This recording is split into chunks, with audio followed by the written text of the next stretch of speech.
देवीच्या घटस्थापनेला ठाकरे बंधू पुन्हा एकत्र येण्याची शक्यता आहे। 22 सप्टेंबरला शिवाजी पार्कातील जिमखान्याच्या नूतनीकरणाचा शुभारंभ झाला। राज ठाकरे यांच्या संकल्पनेमधून शिवाजी पार्कात जिमखान्याची निर्मिती करण्यात आली आहे। 22 सप्टेंबरला होणाऱ्या कार्यक्रमासाठी उद्धव ठाकरे यांना निमंत्रित करण्यात आले। राज ठाकरे, सचिन तेंडुलकर यांच्या उपस्थितीमध्ये जिमखान्याचा शुभारंभ होणार आहे।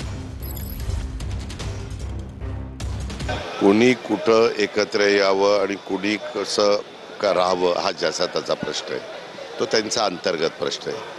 त्याच्यात आम्ही नाक खुपसायचं म्हणजे मी तरी नाक खुपसायचं काही कारण नाही। त्यांना तुम्ही विभक्त व्हा म्हणून आपण काही सांगितलं नाही, तुम्ही एकत्र या म्हणून आपण काही सांगितलं नाही।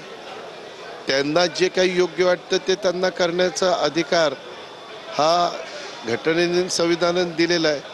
त्याच्यामुळं त्यांना दोघांना जे योग्य वाटतं ते त्यांनी करावं, त्याबद्दल त्यांना शुभेच्छा।